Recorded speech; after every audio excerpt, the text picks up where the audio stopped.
Më lejoni që fillimisht falenderoj drejtoren, doktoreshën Merita Hashani dhe Ministrin e Shëndetësisë, Arben Vitia, si dhe operatorën ekonomik, të cilët kanë punuar mbar mirë e shpejt dhe na bën sot dëshmitar të këtij transformimi të Institutit të Anatomisë Patologjike. 650.000 euro është shumë e gjithëmbarshme e këtij investimi për renovimin e plot të katit të parë të instituteve paraklinike në një sipërfaqe të gjithëmbarshme prej afër 1000 metra katror apo saktësisht 976 metra katror. Transformimi është rrënjësor, me qrastje në ruajtur vetëm muret mbajtëse dhe pllakat e meskatit, ndërsa të gjitha hapësirat tjera janë rindërtuar dhe janë pajisur nga e para. Në kuadër të këtij projekti janë zgjeruar dhe pajisur me inventar bashkëkohor 2 laboratore, laboratori imunohistokimisë dhe laboratori patologjisë molekulare.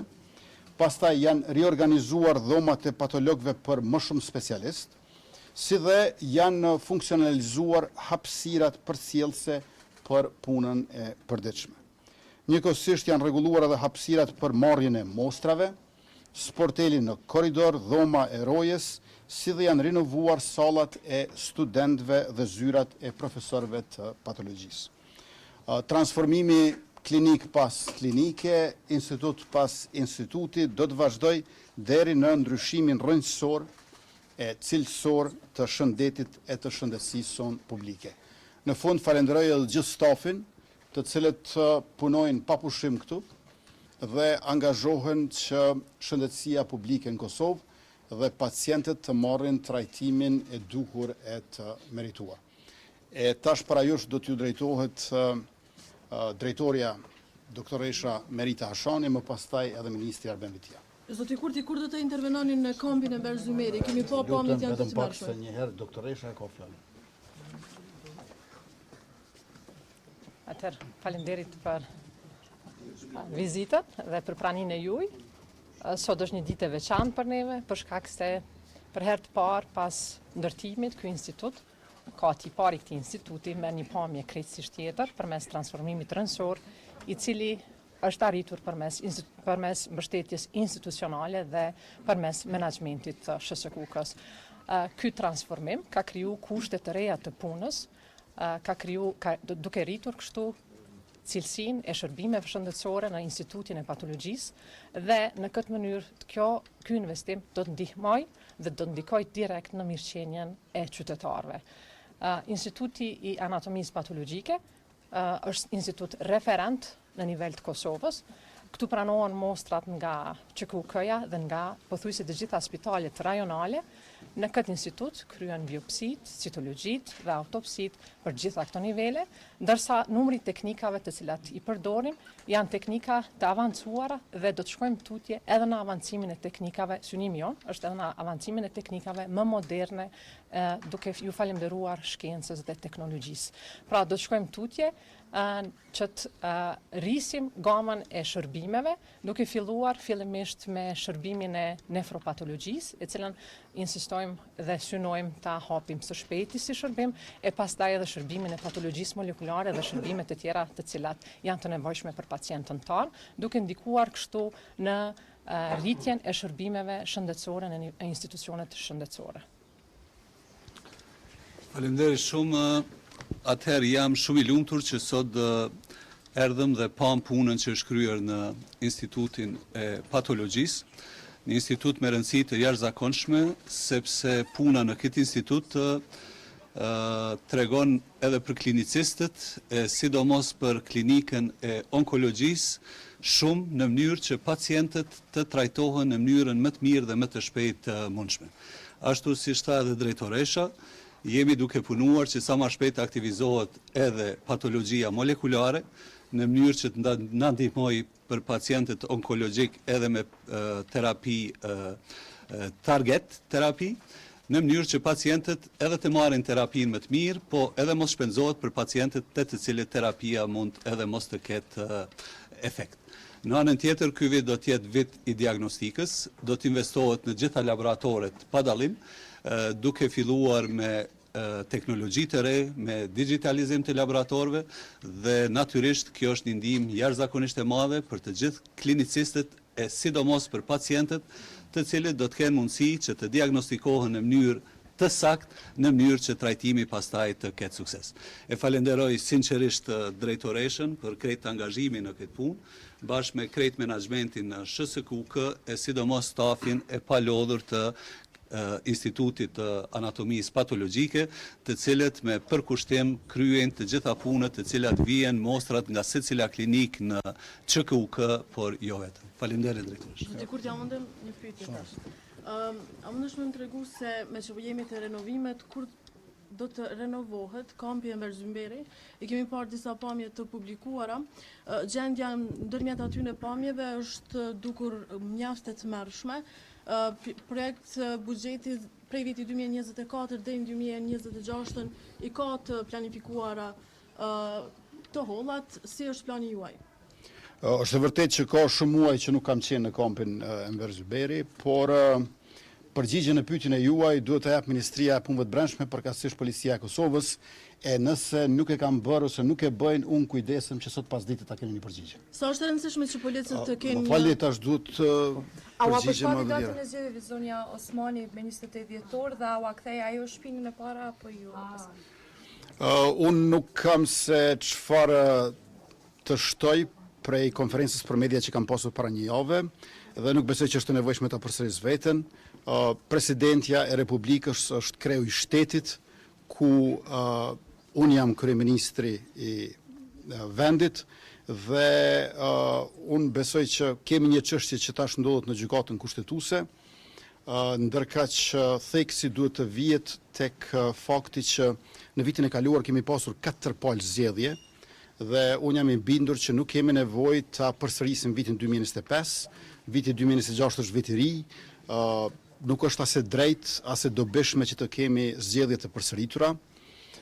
Prandaj është e domosdoshme që të kemi marrëveshje me partitë opozitare për zgjedhjen e presidentit dhe qytetarët e Republikës presin prej neve stabilitet institucional e jo zgjedhje të përsëritura. Pra nuk ka nevojë për zgjedhje të reja të përsëritura, ka nevojë që sa më parë ta kemi aktgjykimin e gjykatës kushtetuese dhe të filloj kuvendi të punoj, me qenë se mbi 120 milion euro të marrëveshjeve të ndryshme ndërkombëtare na janë vonuar për shkak se nuk po punon kuvendi i Republikës dhe në anën tjetër zgjedhjet e reja do të kushtonin së paku 10 milion euro. Nuk bëhet fjalë tash se kush e ka shumicën ndërmuese, subjekti vetëvendosja ka fituar me 51.1%, dhe çështja është e kuorumi për 80 deputetëve dhe nuk besoj që na duhen zgjedhje të reja për të pasur garë se apo i bëjmë 80 deputet. Është domosdoshme që sa më parë të funksionalizohet kuvendi dhe të mos shkojmë në zgjedhje të reja të panevojshme. Zgjedhjet e fundit janë mbajtur me 28 dhjetor. Për bindjen time të fuqishme, zgjedhjet nuk ka qenë mundur të mbahen me 21 dhjetor, për shkak se ekziston edhe shkresa nga Sekretariati i Komisionit Qendror Zgjedhor, që thotë që e kanë të pamundur organizimin e zgjedhjeve për 21 dhjetor, për të përmbushur afatet e domosdoshme kohore lidhur me sfidat teknike e logjistike. Mos harroni që ne kishim në tetor dhe nëntor 2 raunde të zgjedhjeve lokale dhe hym në procesin e zgjedhjeve të parakohshme parlamentare ende pa u bërë certifikimi i zgjedhjeve lokale. Prandaj nuk ka pasur mundësi tjetër për datë përveç se 28 dhjetor. Nëse dikush do të mendonte që ka qenë mundur të organizohen zgjedhjet me 4 janar, as kjo s'ka qenë mundur për shkak të aspektit buxhetor. Ju e dini që në muajt e fillimit të këtij viti kemi shkuar sa i përket buxhetit me 1/12, e 1/12 nuk do të mjaftonte për shpenzimet e Komisionit Qendror Zgjedhor, sepse nuk ka qenë situatë normale, pra KQZ si nevojitën shumë më shumë mjete në muajt kur ka zgjedhje. A mund të rrezikoj politikë zonja Osmani se garon ministri LDK-s kandidat për kryeministër? Gjykata kushtetuese në ankesën që e keni dërguar dhe fillon ky 60 ditëshi. ju deklarujt këtu që synoni me partitë opozitore me arrit 80 deputet në sol si koron. Po megjithatë të dy kandidatët për president janë të vevendosjes, janë me libres të partisë. Që synoni me i bind deputetët opozitës që me ardhë edhe me votu qoftë për mundë të në qoftë më hoxha Kollçoku? Së pari, unë kam zhvilluar 3 takime me kryetarin e LDK-s dhe 2 takime me kryetarin e PDK-s. Fatkeqësisht në 48 orë të fundit, para se të mbrim tek mesnata e 5 marsit, nuk pat asnjë takim. Mendoj që kjo ka qenë dëm dhe gabim. Është dashur që takohemi edhe në 48 orët e fundit dhe mos harroni vetëm kur u bë pamundur figura konsensuale, vetëm atëherë kur PDK-ja kërkoi që ne t'ia sigurojmë votat për të 2 kandidatët e saj, pa na i treguar fare emrat neve, më pak se 30 orë para mesnatës 5 marsit, ne nxorëm emrin e Glau Konjufcës dhe sërish u refuzua takimi me mua, dhe vetëm 3 orë para mesnatës e 5 marsit e nxorëm edhe emrin e Fatmire Mulhoxha Kollçoku. Unë besoj që me krerët e partive opozitare duhet të takohemi dhe unë qysh sot do t'ju dërgoj ftesa për të takuar në fillim të javës ardhshme. Nëse do të kemi gjatë vërtet ftesë, marrë parasysh të takimet pa rezultat, edhe një qendrim të ujnë për vendimin e Komisionit të Rajoneve të BE-s për me heqë fusnotën. Më falni se nuk e... Komiteti i Rajoneve të BE-s ka hequr fusnotën për AKK-n komunën e Kosovës. Po duket që si vjet pranvera po vije më herët dhe siç u tha atë botë që fusnota do të shkrihet si një fjollë bore, ndoshta është gabuar viti dhe qeveria, por kjo po ndodh. Natyrisht që kemi ende trashëgimi të keqe nga ajo kohë dhe nuk do të duhej të entuziazmoheshim tepër. Unë po e ritheksoj që pengesat, problemet, sfidat, vështirësitë kryesore që i kam pasur gjatë negociatave në Bruksel vinë pikërisht prej trashëgimisë së mbrapsht që na e kanë lënë qeveritë pararendëse. Ne po punojmë me krejt çfarë dime mundemi, me shumë zell, por edhe durim që ato të eliminohen dhe unë besoj që në Bruksel është atmosfera pozitive që Kosova të bëj hapa përpara. E 2 hapat më të rëndësishëm në vijim janë pyetësori prej Komisionit Evropian dhe statusi i vendit kandidat. Tash është presidenca e Çipros në Bashkimin Evropian, prej një korriku të fillon presidenca e Irlandës. Dhe këto ditë ne kemi ambasadorin e Irlandës që mbulon Kosovën nga Budapesti në vendin tonë. Sa ka gjatë gjendën një konsensus, marrë parasysh të takimet që kemi pas stancill do të. Gjasa për konsenzus përcaktohet vetëm nga të tjerët për shkak se gatishmëria jonë për konsenzus është e plotë. Faleminderit shumë.